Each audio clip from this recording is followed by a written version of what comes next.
Imagine, 1 year after the Battle of Badr, the wounds of defeat still burned in the hearts of Quraysh. Their greatest warriors had fallen, their leaders had been killed, their pride had been shattered, but they were not willing to accept defeat. Meanwhile, in Medina, the Muslims were a peaceful community under the leadership of Prophet Muhammad. That an army 3 times their size was already marching toward them. This is the story of the Battle of Uhud.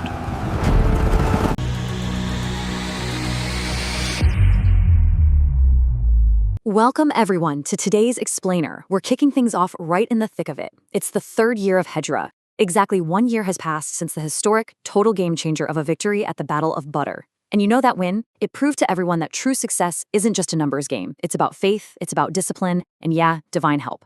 So the Muslims, they head back to Medina, and their morale is just absolutely through the roof. But meanwhile, over in Mecca, the Quraysh are furious. A massive storm of resentment is brewing. Which brings us to the big question we're looking at today. How exactly did what looked like a guaranteed victory turn into this monumental, heart-wrenching test of faith? We're diving into a really intense story today, guys. We're going to explore this dramatic shift from absolute triumph to an ultimate, devastating trial on the dusty plains of Uhud. Okay, let's jump right into this. So, after the humiliating defeat at Badr, the Meccan Quraysh were literally seeing red. For them, this wasn't just, losing a standard battle. It was a deeply personal, unforgettable insult. They had lost their biggest leaders, guys like Abu Jahl, Utbah bin Rabia, Shayba bin Rabia, and Umayyah bin Khalaf. Almost every noble family in Mecca had lost someone. So, driven by this intense thirst for payback, they made a massive decision. Every single ounce of profit from their trade caravans, it was going straight into funding a massive new army. We're talking new weapons, heavy armor being forged, and under the command of Abu Sufyan, they start marching north. Their goal was crystal clear: wipe out the Muslims once and for all. Section 2, Consultation and Military Strategy. Obviously, you can't march a huge army across the desert in secret. The news of this heavily armed Quraysh force advancing north quickly reaches Medina. Now, the Prophet Muhammad, peace be upon him, knew this enemy was way bigger and better equipped than what they faced at Badr. But here's the interesting part. He doesn't just lock himself in a room and issue a unilateral command. Instead, he gathers his companions, the Sahaba, for what's known as Seerah, a formal consultation to figure out their military strategy together. Let's look at how this Shura actually played out. The elder, more seasoned companions, they suggested staying right inside the walls of Medina. The idea was to strategically use the narrow city streets to bog down the enemy's cavalry. But the younger companions, especially the ones who had missed out on the glory of Badr, they were so eager to march out and face the enemy in the open field. And ultimately, the Prophet accepts the majority vote of the youth to fight outside the city. I mean, this brilliantly illustrates the democratic nature of his leadership, right? Prioritizing collective consultation, even as a prophet receiving divine revelation, was just a stunning display of unity and true humility. So preparation begins, and honestly, resources are pretty scarce for the Muslims. Companions are literally sharing swords and shields. There are these incredibly emotional farewells happening in homes, fathers hugging kids, mothers praying for sons, because nobody knows who's coming back. Now, the strategic situation was looking incredibly dire. The Quraysh roll up with a massive force of 3,000 soldiers. That includes 200 cavalry and heavily armored infantry. The Muslims, they initially marched out with about 1,000 men. But then, on the way to the battlefields, a huge setback hits. The hypocrite leader, Abdullah bin Ubay, decides to defect, and he takes 300 men right back to Medina with him, basically just because his personal strategy to stay in the city wasn't chosen. This sudden betrayal slashes the Muslim army down to a mere 700 men. But you know what? Despite being so massively outnumbered, the morale of the true believers didn't waver for a second. Section 3, The Crucial Responsibility of Archers. The Muslim army finally makes it to the foothills of Mount Uhud. The atmosphere here gets super grave, very serious. The Prophet masterfully positions his army so that the mountain is protecting their backs, completely preventing a rear attack. But there was this one critical, vulnerable spot on their flank, a small, rocky hill. Today, we know it as Jabal Aruma, the Archer's Hill. And this brings us to the absolute crucial point of the whole setup: a strict, uncompromising command. The Prophet stationed 50 expert archers right on top of this hill and gave them one unyielding order: protect our backs, do not leave your positions. He was emphatic about this. He told them that even if they saw the Muslims winning, or even if they saw birds literally snatching at their fallen bodies, they absolutely must not move unless explicitly told to. The entire outcome of the battle and the safety of the whole army completely rested on this single vital order. Section 4. The tide of battle turns.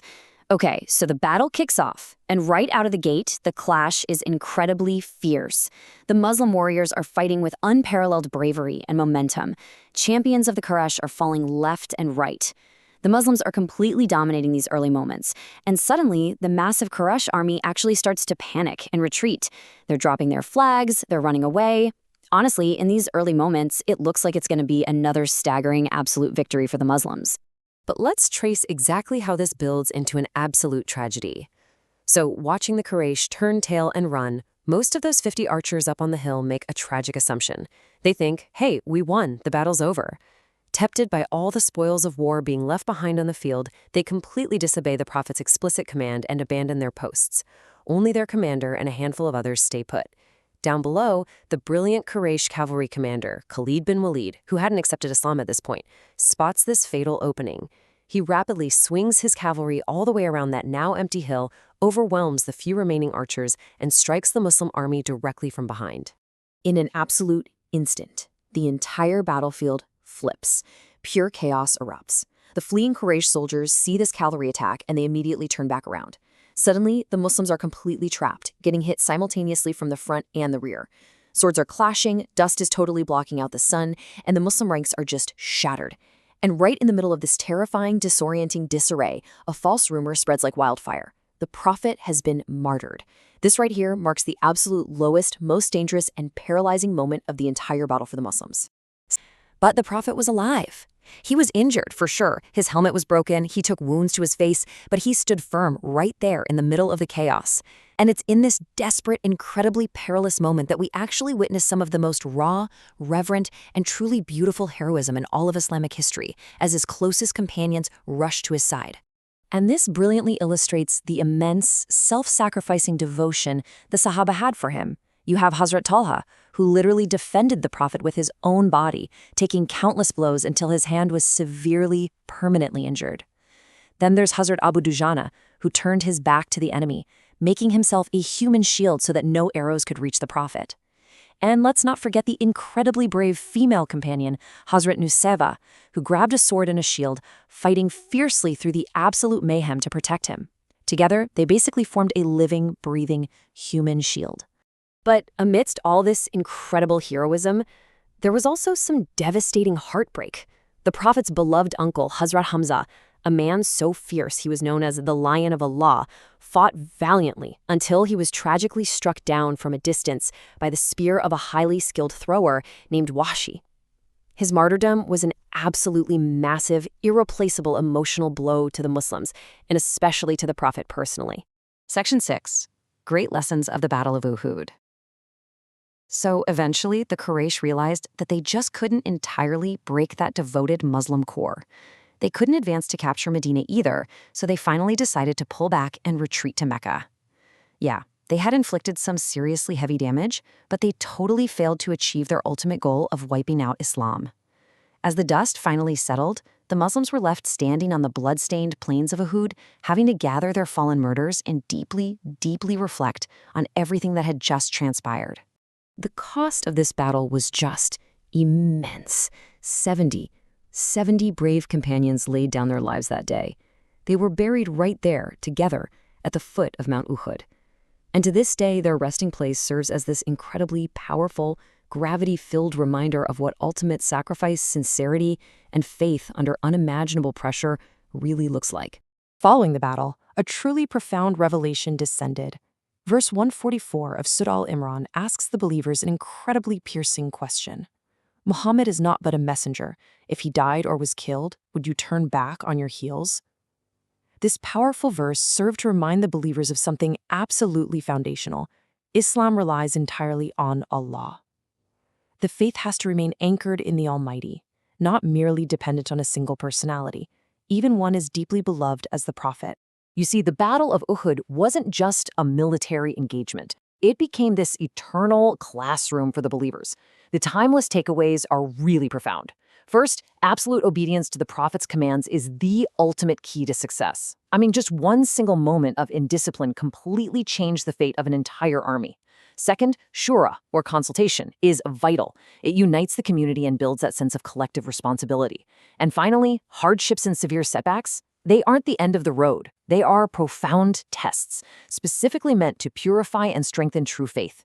Which leaves us with a final, provocative thought. Those archers at Uhud faced a monumental test of obedience when they were lured by immediate worldly gains. So I want to ask you, are we standing firm at our own Archer's Hill in the face of life's daily trials? Or are we abandoning our posts for temporary, fleeting rewards? Take a moment today to really reflect on your own steadfastness.